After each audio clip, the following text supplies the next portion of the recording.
We're going to turn this into a wash sink, like a laundry sink for that little bathroom there. Cutting a hole for this drain, and then put that in place.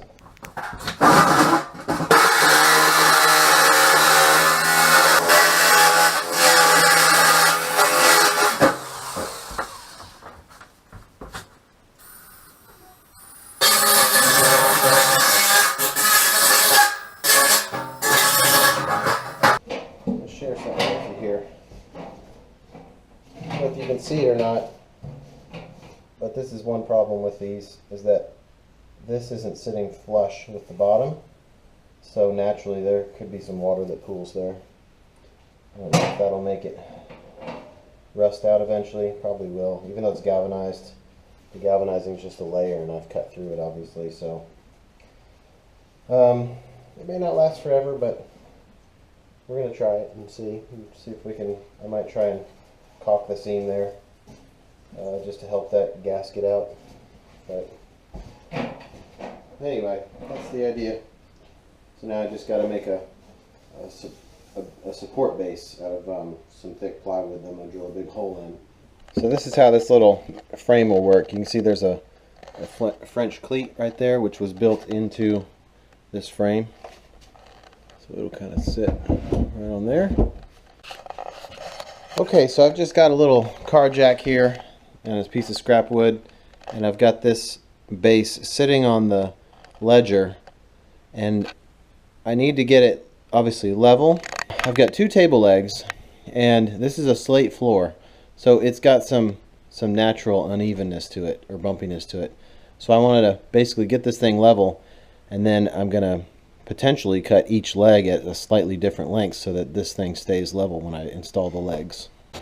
Alright, so I've got it mocked up basically the way I want it.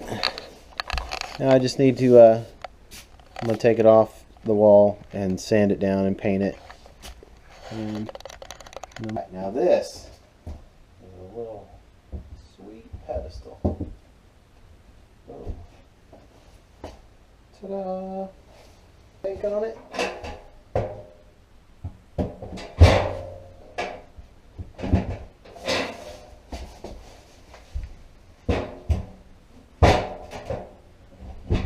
Perfect.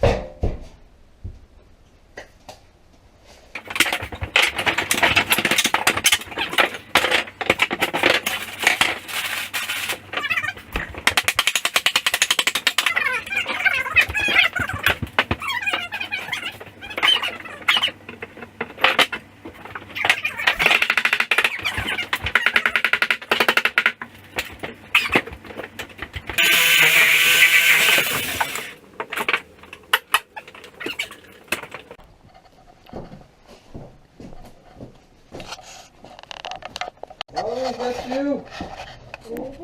Hey. How you doing, girl? Good. Ran a new line for the microwave, Yes, I see that. and these lines were run outside the wall. They were run basically inside the cabinet, so we reran those in the wall. Ran a new line for the garbage disposal. And they're framing up this door. We're going to wall it over, and we're going to run a line through here to another plug there for the stove. We're going to go to eat in a minute, and we ran this new line here for the refrigerator.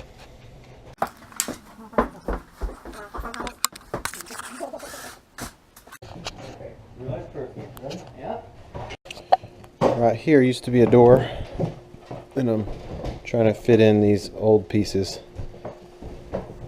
to cover this up, and then we'll drywall over the top here, so it'll look like the beadboard was always there, hopefully. I'm going to do the same thing over here. There used to be a door to the pantry there. Okay, they flew in yesterday. It was Wednesday. We got about a half a day's work done. We did electrical and stuff like that. Today's Thursday, basically a full day to get this. There was a doorway here. I used some old beadboard And we put some new drywall up. Drywalled the ceiling. Obviously all the walls. I scraped a bunch of this beadboard. I just scraped the loose stuff off. I'm going to put a coat of primer sealer over the whole thing and then repaint it. There was a doorway here. Of course, covered that up. Ran a new line for the refrigerator is going to go here. So here's a dedicated circuit just for the fridge. And this is a plug for the stove. It's going to be fridge, 12 inches of countertop, stove. It'll be like 3 or 4 feet. I think it is. I think it's 3 feet of countertop, kind of a corner piece.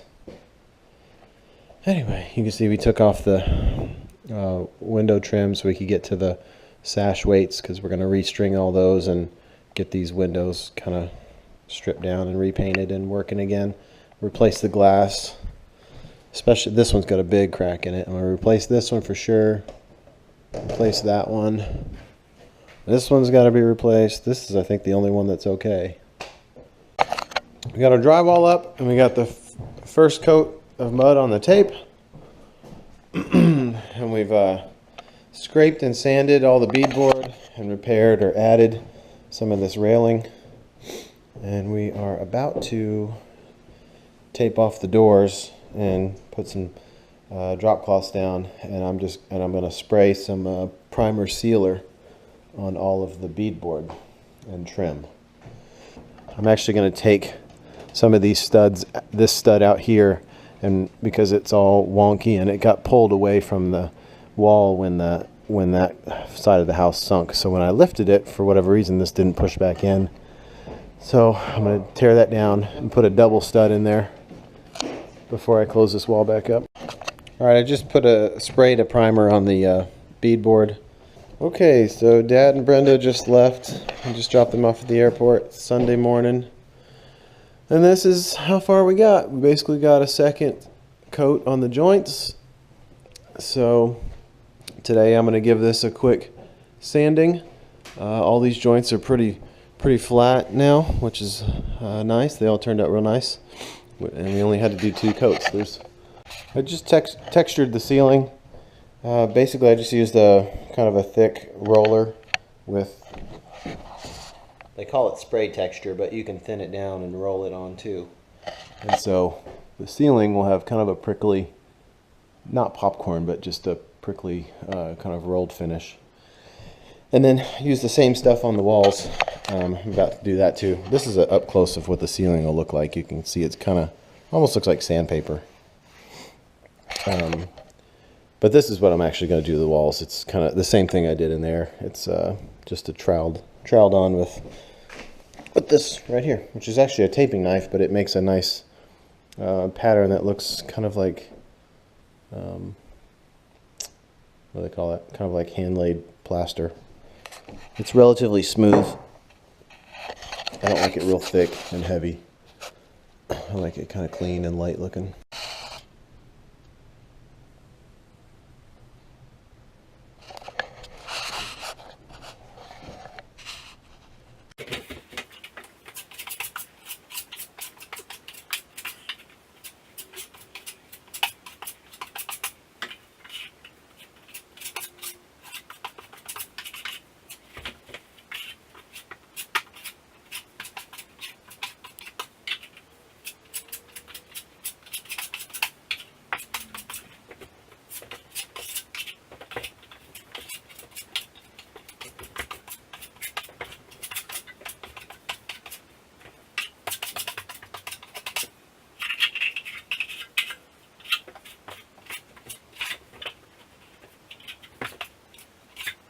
Okay, here's the texturing done on the ceiling and the walls.